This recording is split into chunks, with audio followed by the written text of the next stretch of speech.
رسول اللہ صلی اللہ علیہ وآلہ وسلم کے مبارک پاؤں کے بوسے سے بھی محروم کر دیے جائیں، اس سے زیادہ سخت بددعا اقبال جیسا عاشق رسول اپنے حق میں اور کیا مانگ سکتا تھا۔ لیکن اس کے برعکس خطبات میں پیش کردہ خیالات کے بارے میں اس قسم کا کوئی دعویٰ نہیں کرتے، بلکہ خطبات کے دیباچے میں ہی یہ وضاحت کر دیتے ہیں کہ ان خیالات کو حرف آخر نہ سمجھ لیا جائے۔ سائنسی اور فلسفیانہ افکار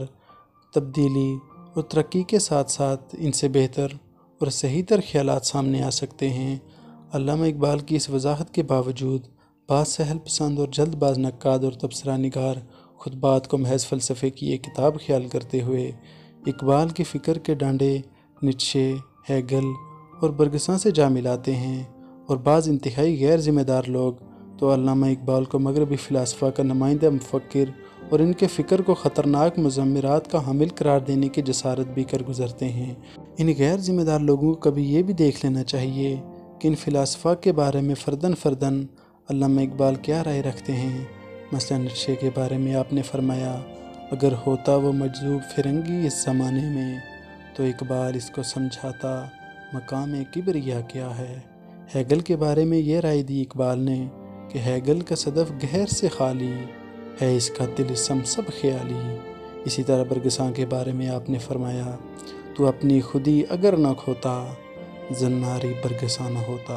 فلسفے کے بارے میں علامہ اقبال کا اصل موقف معلوم کرنے کے لیے خطبات کے دیباچے کے آخری چند جملے اور ضرب کلیم کی ایک نظم بعنوان ایک فلسفہ زدہ سید زادے کے نام کا مطالعہ ہی کافی ہے۔ اس لیے کہنا غلط نہ ہوگا کہ خطبات کا اصل موضوع قرآن کی جدیدیت کو پیش کرنا ہے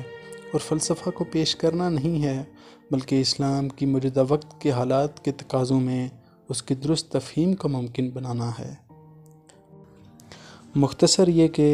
طویل غور و فکر اور آخرکار ایک روحانی تجربے نے باطنی ایام کو علامہ اقبال پر روشن کر دیا تھا، جس میں انہیں مسلم اقوام اور اسلام کی نشاط ثانیہ کی منزل قریب آتے دکھائی دے رہی تھی، اور عالمی سطح پر رونما ہونے والی سیاسی تبدیلیوں اور تہذیبی شکست و ریخت کے نتیجے میں آپ کو اسلام مستقبل کے نئے عالمی نظام کی حیثیت سے واضح طور پر نظر آ رہا تھا۔ اس لیے آپ نے نہایت شدت کے ساتھ یہ محسوس کیا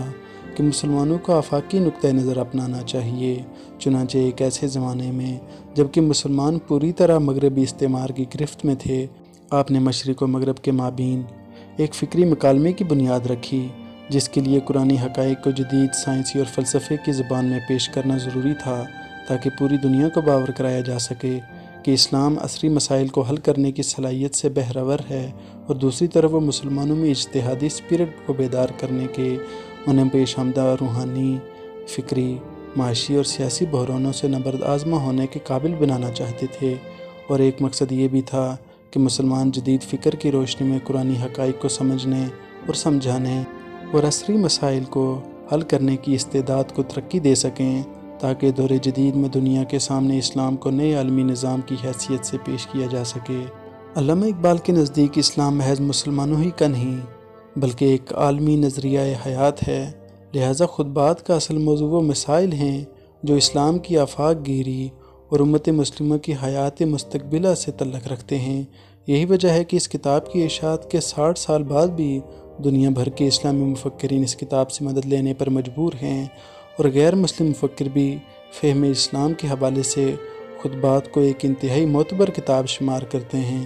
رواں صدی میں اس موضوع پر صرف 2 ایسی کتابیں مزید شائع ہوئی ہیں جنہیں اسی سلسلے کی کڑیاں شمار کیا جا سکتا ہے۔ پہلی کتاب ڈاکٹر محمد رفیع الدین کی شورۂ آفاق تصنیف آئیڈیالوجی آف دی فیوچر ہے، اور دوسری اہم کتاب کا نام اسلام بٹوین ایسٹ اینڈ ویسٹ ہے،